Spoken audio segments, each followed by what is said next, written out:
Ayan naman si Betty, ang aking chihuahua. Ayan, maglalagay po tayo ng baking soda para sa kanyang para hindi po mga moy kaagad-agad. Mga bagong ligo po yan sila. Ngayon yan, ilalagay ko lang sa isang lagayan. Parang gawin nyo lang pulbo sa inyong mga hayop o kaya yung mga poor babies. Ayan, yan lang pong sikreto ko. Kaya kahit 2 weeks po sila hindi naligo, mabango pa rin po sila. Ayan.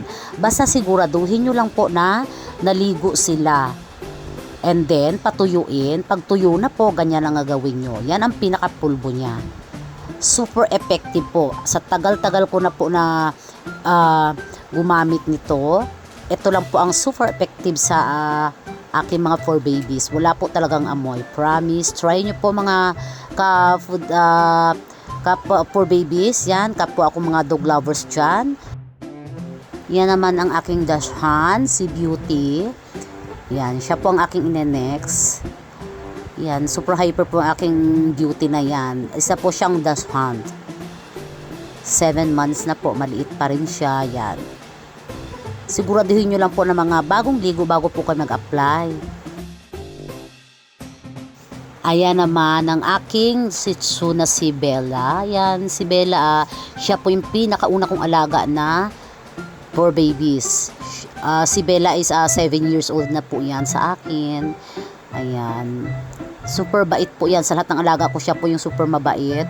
Behave po siya. Ayan. Good girl pong aking Bella na yan. Ayan naman si aking Bronson, ang kapartner ng aking Bella. Ang breed po niya ay also Shih Tzu rin po. Ayan. Yan naman ay ang aking Bronson na yan. Super hyper din po yan. Sobrang bigat at matakaw.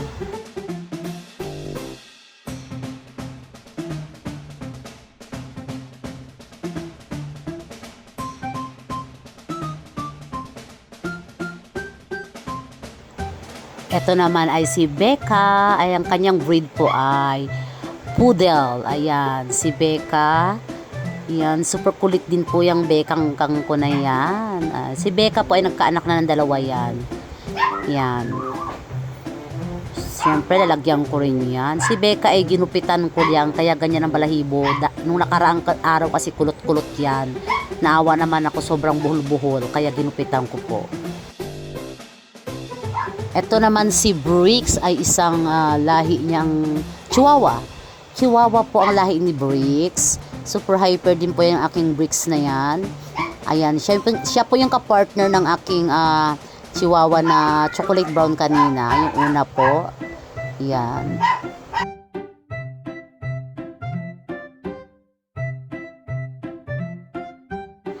Ito naman ay aking Chinese Sharpei. Ayan, ang bigat-bigat po niya. Nakita niyo tsura niya. Sharpei po yan. Si Honey.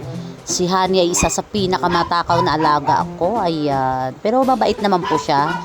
Kahit ganyan po ang kanyang itsura, kulubot-kulubot ang mukha. Mabait po yan.